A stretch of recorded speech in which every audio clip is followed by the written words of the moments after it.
Panorama di perkampungan sungguh memanjakan pandangan. Burung-burung kecil beterbangan melintasi hamparan sawah yang buah-buah padinya mulai berubah warna kuning keemasan. Daun-daun nyiur yang berderet sepanjang sungai melambai-lambai tertiup angin, seolah menari-menari menunjukkan rasa bahagia karena masih diberikan anugerah dan nikmat hidup oleh Sang Maha Kuasa. Di bawah rindangnya sebuah pohon besar yang terdapat di tepi pesawahan, duduk dua orang pemuda yang tampaknya serius sekali dengan percakapannya. "Apa kamu yakin mau kerja ke kota?" tanya pemuda yang berambut gondrong. "Yakin sekali. Aku sudah malu terus-terusan menyusahkan orang tua.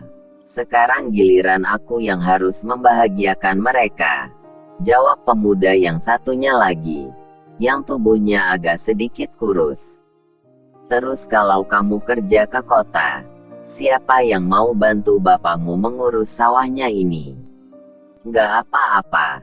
Katanya bapakku masih kuat. Lagian sawahnya juga cuma segini," jawab pemuda yang agak kurus, seraya menatap petakan sawah yang ada di hadapannya. "Jadi, emak dan bapakmu sudah mengizinkan?" Pemuda kurus itu hanya menganggukkan kepalanya. "Dan sekarang, kamu keluar dari perguruan silat kita, dong?" "Hehehe. Ya enggak lah. Aku pun sudah ngomong sama Pak Haji. Kalau begi, Ahmad, Wirya." Belum sempat pemuda gondrong itu menyelesaikan ucapannya, tiba-tiba datang seorang pemuda sebayanya. Pemuda yang dipanggil Ahmad dan Wirya pun menoleh ke arah pemuda yang mendekatinya. "Tumben si Aceng mau ke sawah, Met," kata pemuda yang agak kurus itu. Pemuda gondrong yang rupanya namanya adalah Ahmad cuma mengangkat bahu sebagai tanda tidak tahu. "Dari mana kamu, Ceng? Tumben mau ke sawah?" tanya Ahmad seraya menatap temannya yang baru datang itu. "Disuruh nganterin nasi buat bapakku. Tadi pagi emakku bangun kesiangan, karena malamnya sibuk bantu-bantu masak di rumah Paret yang mau nyunat cucunya itu," jawab Aceng seraya duduk di depan dua kawannya. Wirya dan Ahmad cuma mendengarkan keterangan dari temannya yang badannya cukup gemuk itu. "Kamu berdua lagi ngapain di sini?" tanya Aceng. "Biasa. Lagi nungguin padi. Banyak burungnya," Ahmad yang menjawab. Oh ya. Katanya besok kamu mau kerja ke kota sama Bang Yogi." Aceng menatap Wirya dengan tatapan yang menampakkan rasa kepenasaran. "Iya. Lagi butuh duit nih. Siapa tahu bisa beli sepeda motor," jawab Wirya. "Emang kerja apaan?" "Biasa. Kuli proyek bangunan." "Oh, kamu gak ikut?" Aceng menoleh pada Ahmad. "Pengennya sih ikut, tapi emak dan bapakku gak ngasih izin. Lagian kata Bang Yogi juga cuma butuh seorang pembantu tukang, karena pembantu yang sudah biasa dipulangkan karena alami kecelakaan di tempat kerja." Aceng cuma beberapa kali manggut-manggut mirip burung beo. Yang seterusnya tiga sekawan itu pun tampak asyik melanjutkan perbincangannya, sambil sesekali diiringi seringai dan gelak tawa, kala ada hal lucu yang tidak sengaja tersinggung dalam percakapan mereka. Matahari kian meninggi, pancarkan terik yang cukup menyengat. Pucuk-pucuk dedaunan tampak sedikit layu. "Nah, sudah zuhur, pulang yuk," ajak Aceng setelah terdengar suara azan dari pengeras suara. Ahmad dan Wirya cuma anggukan kepala. Untuk selanjutnya mereka bertiga pulang menyusuri pematang sawah, menuju sebuah kampung yang tampak masih asri. Setibanya di suatu tempat, mereka bertiga berpisah untuk selanjutnya menuju ke rumahnya masing-masing. "Ada siapa nih?" gumam Wirya saat dilihatnya di halaman rumah ada sendal bagus yang bukan milik dirinya ataupun orang tuanya. "Assalamualaikum," Wirya tidak seperti biasanya berucap salam dulu sebelum masuk rumahnya. Waalaikumsalam, jawab yang ada di dalam rumah. Wirya kenal betul bahwa yang menyahut itu tiada lain adalah suara ibunya.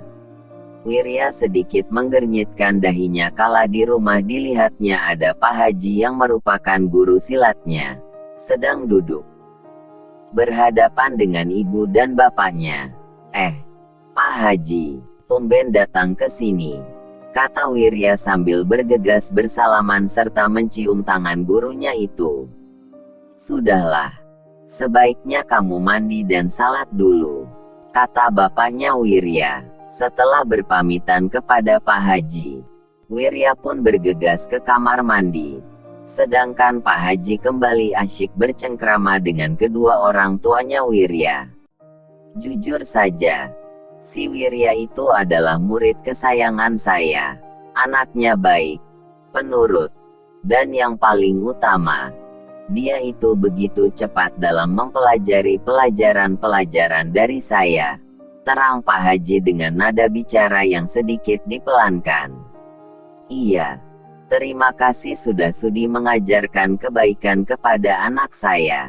Alhamdulillah semenjak berguru sama Pak Haji, sekarang anak saya sudah jadi anak yang penurut. Padahal sebelumnya dia itu nakal sekali, bahkan suka mabuk-mabukan, tukas bapaknya Wirya. Iya, sama-sama, tidak apa-apa. Mungkin itu semua harus menjadi cerita hidupnya. Mungkin Allah lebih memahamkan dirinya setelah terlebih dahulu menginjak jalan yang salah. Orang tua Wirya cuma manggut-manggut sebagai tanda faham atas perkataannya Pak Haji.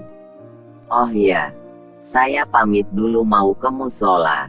Sebentar, nanti ke sini lagi. Pak Haji berpamitan. Seperti biasa, orang tuanya Wirya cuma menganggukkan kepala. Loh, Pak Hajinya kemana? Wirya yang sudah selesai mandi menatap kedua orang tuanya yang masih duduk di ruangan tengah. Ke musola dulu. Mau salat? Ibu Wirya yang menjawab. Oh, cuma itu yang keluar dari bibir Wirya. Untuk selanjutnya bergegas masuk ke ruangan kamarnya. Setibanya di kamar, Wirya berganti pakaian, baju koko dan kain es. Tak lama berselang, Pak Haji pun kembali datang menemui Wirya. Ibu dan bapaknya Wirya dengan sengaja memberi waktu agar mereka bisa berduaan di ruangan tengah. Jadi, besok kamu mau berangkat kerja? Pak Haji memulai percakapan. Iya, Pak Haji, minta doanya saja dari Pak Haji, jawab Wirya. Iya, masalah doa tidak usah kamu pinta, jawab Pak Haji seraya merogoh sesuatu dari saku bajunya. Melihat gerak-gerik Pak Haji, Wirya cuma sedikit menggernyitkan dahinya. Ini, terimalah, simpanlah baik-baik, gunakan di saat terdesak saja, ucap Pak Haji sambil memberikan sebuah tongkat kayu kecil seukuran telunjuk, yang panjangnya kurang lebih 15 cm. Apaan ini, Pak Haji? Sudahlah, tidak usah banyak tanya. Kamu simpan saja benda ini baik-baik. Loh, terus tadi Pak Haji bilang, pergunakan di saat mendesak saja. Terus bagaimana cara menggunakannya? Tidak usah banyak tanya. Nanti juga kamu tahu sendiri. Iya, Pak Haji, jawab Wirya, tampak sedikit takut. Kamu baik-baik di kota, jangan tinggalkan kewajiban yang 5 waktu. Hormati orang-orang yang usianya ada di atasmu. Sayangi orang-orang yang usianya ada di bawahmu. Pak Haji nampak serius sekali. Wirya cuma berani menganggukkan kepala. Setelah beberapa lama Pak Haji memberikan wejangan kepada murid kesayangannya itu, akhirnya Pak Haji berpamitan untuk selanjutnya meninggalkan rumahnya Wirya. Diantar oleh tatapan mata kedua orang tuanya Wirya yang penuh simpati. Sebab karena jasa-jasa Pak Haji lah kini anaknya sudah berubah menjadi anak yang baik. Bersambung.